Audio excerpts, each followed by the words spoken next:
waiting upon your return.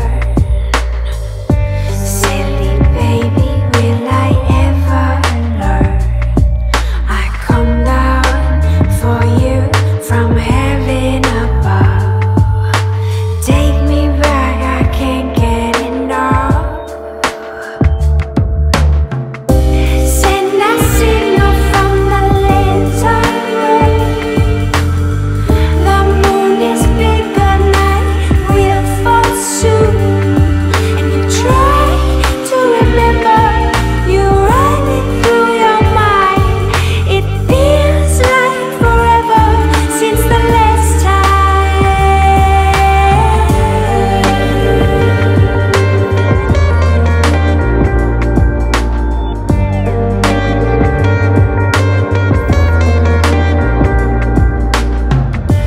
Hide me underneath your clothes.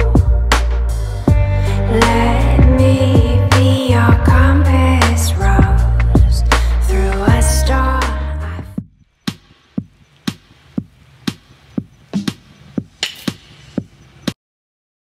Thomas Sanford first appeared in the town records of Dorchester, Massachusetts.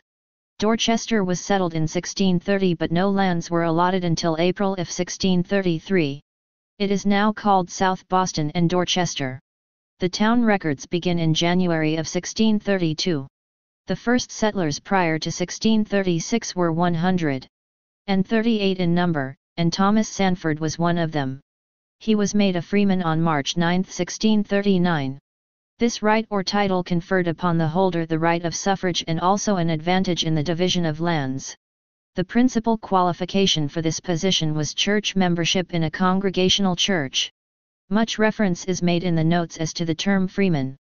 A freeman was required to be of godly walk and conversation and required to be at least 20 years of age to take the freeman's oath of allegiance to the government of Massachusetts. A freeman was required to be worth £200 to hold office if elected and pay a fine of 40 shillings.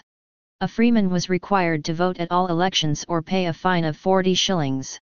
He was allotted land in Dorchester in 1635. He entered into an agreement to look after the town cows for the season of 1635 and 1637. It is believed that he married in Dorchester and his first 2 children were born there. It is also believed that he stayed there until after April of 1640, when the parcel of land was granted to him that had been previously only booked to him. He was surely in Milford, Connecticut in January of 1642, when he joined the church.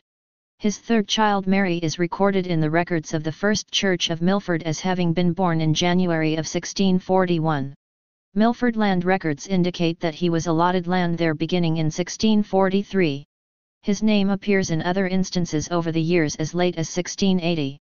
They indicate that he bore his part and was held in the good opinion of his neighbors, and that he was a frugal and industrious citizen, which was shown by the amount of his estate, appraised October 21, 1681 after his death at over £450. His sons, Ezekiel and Samuel, became quite wealthy for those times. Records indicate that he could read, write, and cast accounts. His will shows him to have been a prosperous, successful man, of a kindly and generous nature and of exceptional character. A frugal and industrious citizen indeed.